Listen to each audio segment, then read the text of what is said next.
Bruxelles qui souhaite donc relancer le marché de la titrisation en Europe et selon les Échos, la Commission européenne s'apprête à présenter une proposition de loi susceptible de dynamiser ce marché de la titrisation. Bonjour Mathieu. Bonjour David. Mathieu Plane, directeur adjoint du département d'analyse et prévision de l'OFCE.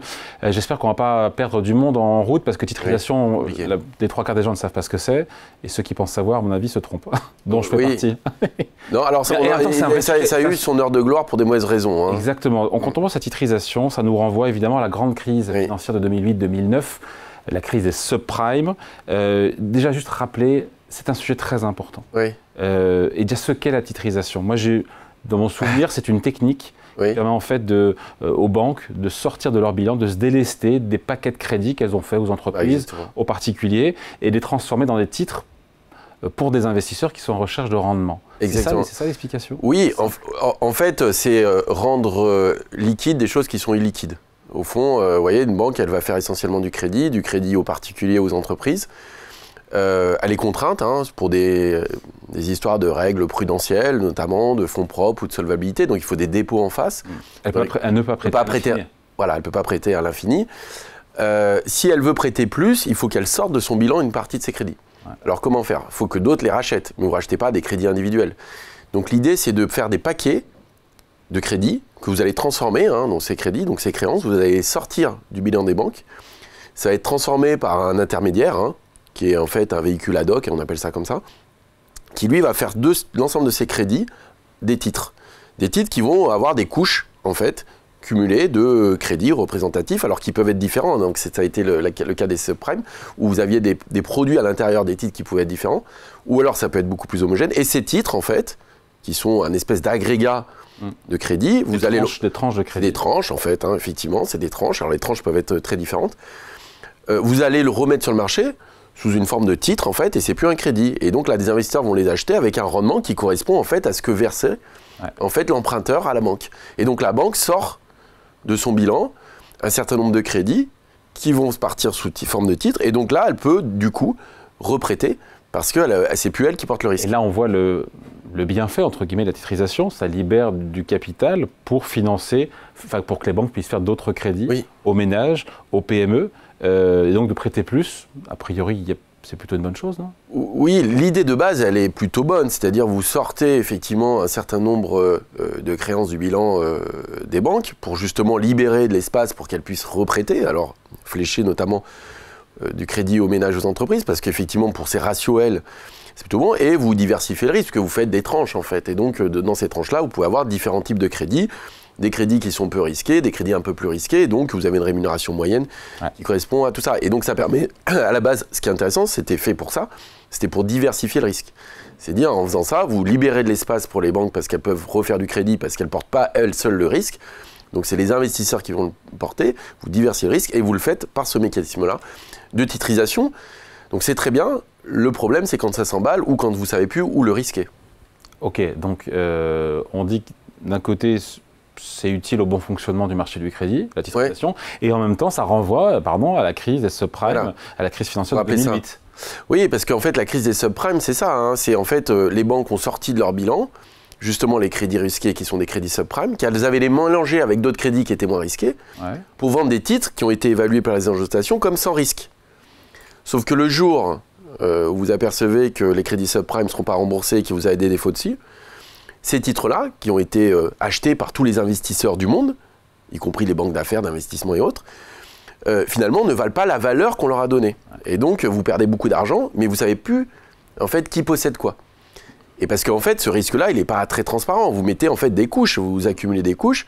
Mais ça, à la fin, vous savez... Et voilà. C'est fini aujourd'hui, ça? Alors, normalement, effectivement, là, il y a un nouveau label au sein de l'Union européenne, qui est justement, qui labellise la titrisation avec des règles qui sont assez contraignantes sur, effectivement, il faut que ce soit simple, transparent, standardisé, de façon à ce qu'il n'y ait pas ce risque. Mais du coup, comme il n'y a pas... c'est pas très attractif parce que c'est très contraignant. Et du coup, aujourd'hui, la titrisation représente en Europe, je crois, l'encours de titrisation, c'est autour de 250 milliards. Et c'est beaucoup plus petit, j'ai vu que c'était 5 fois plus petit que le marché américain. Et le marché américain, est à plus de 1200 milliards. Ils sont même montés, je crois, en 2021 à pas loin de 2000 milliards. Ils sont revenus au niveau de 2007. disons que là où c'est problématique, c'est que, effectivement, si vous voulez soutenir plus le crédit aux ménages, aux entreprises, c'est un mécanisme qui permet de sortir un certain nombre de risques des banques. Et in fine, qui porte le risque? L'investisseur. Ben, l'investisseur. Ah, d'accord. C'est l'investisseur. Mais donc, du coup, si, imaginez, c'est un fonds d'investissement qui a ce risque, imaginez que le risque soit mal évalué, c'est ce qui s'est passé avec Lehman Brothers. Vous vous retrouvez avec des titres en fait, qui n'ont pas leur valeur, vous faites défaut, vous n'avez pas les capitaux en face, donc vous mettez la clé sous la porte. Et donc vous engagez tout le système financier parce qu'après on voit bien le marché interbancaire est très connecté et donc vous avez cette crise systémique. Donc c'est pour ça que le problème c'est en fait de bien comprendre ce que contient ces différentes couches, ce club sandwich. Disons que vous parlez de mauvaise surprise. Si vous découvrez de l'ananas au milieu alors que vous aviez pris jambon avocat, vous avez des mauvaises surprises. Tant que c'est pas avarié, c'est pas grave. Voilà, donc tant que c'est pas avarié, il faut savoir ce que vous voulez manger. Voilà. Et donc il faut rester dans les standards. Et donc c'est quand même plutôt intéressant pour diversifier le risque, pour libérer, mais attention, c'est pas non plus une forme de magique. Elle a raison ou pas, la Commission européenne, de vouloir dynamiser ce marché de la titrisation en Europe qui a quasiment disparu. Et comment elle veut le faire d'ailleurs? Alors déjà, elle veut simplifier les règles, c'est-à-dire donner des règles qui soient moins contraignantes sur les reporting, sur la façon justement de faire de la titrisation, sur les opérateurs et les banques qui peuvent en faire, sur savoir ce que vous mettez dans les titres. Moi, il me semble que désormais, il fallait avoir par exemple 100% de titres de crédit de PME. Elle veut baisser à 70%, donc vous pouvez mettre, dans votre club sandwich, vous pouvez varier un peu les choses.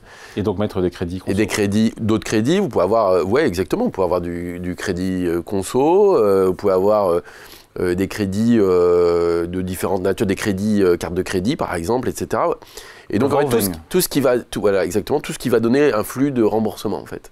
Ouais. Et donc vous le mettez dans ça et ça donne un marché de titres qui peut être assez intéressant quand des investisseurs veulent aussi trouver de nouveaux produits, veulent diversifier leurs investissements. Maintenant, il faut toujours être prudent parce qu'effectivement la crise de 2007-2008, elle est extrêmement violente pour ces raisons-là, parce que ces titres, finalement les subprimes à la base, c'est pas beaucoup d'argent, c'est quelques centaines de milliards qui ont mis le système financier mondial à plat parce qu'on ne savait plus qui portait le risque. Ouais. Et donc il faut bien identifier ça, diversifier le risque c'est bien, mais savoir qui porte le risque et comment vous prenez des risques, c'est important.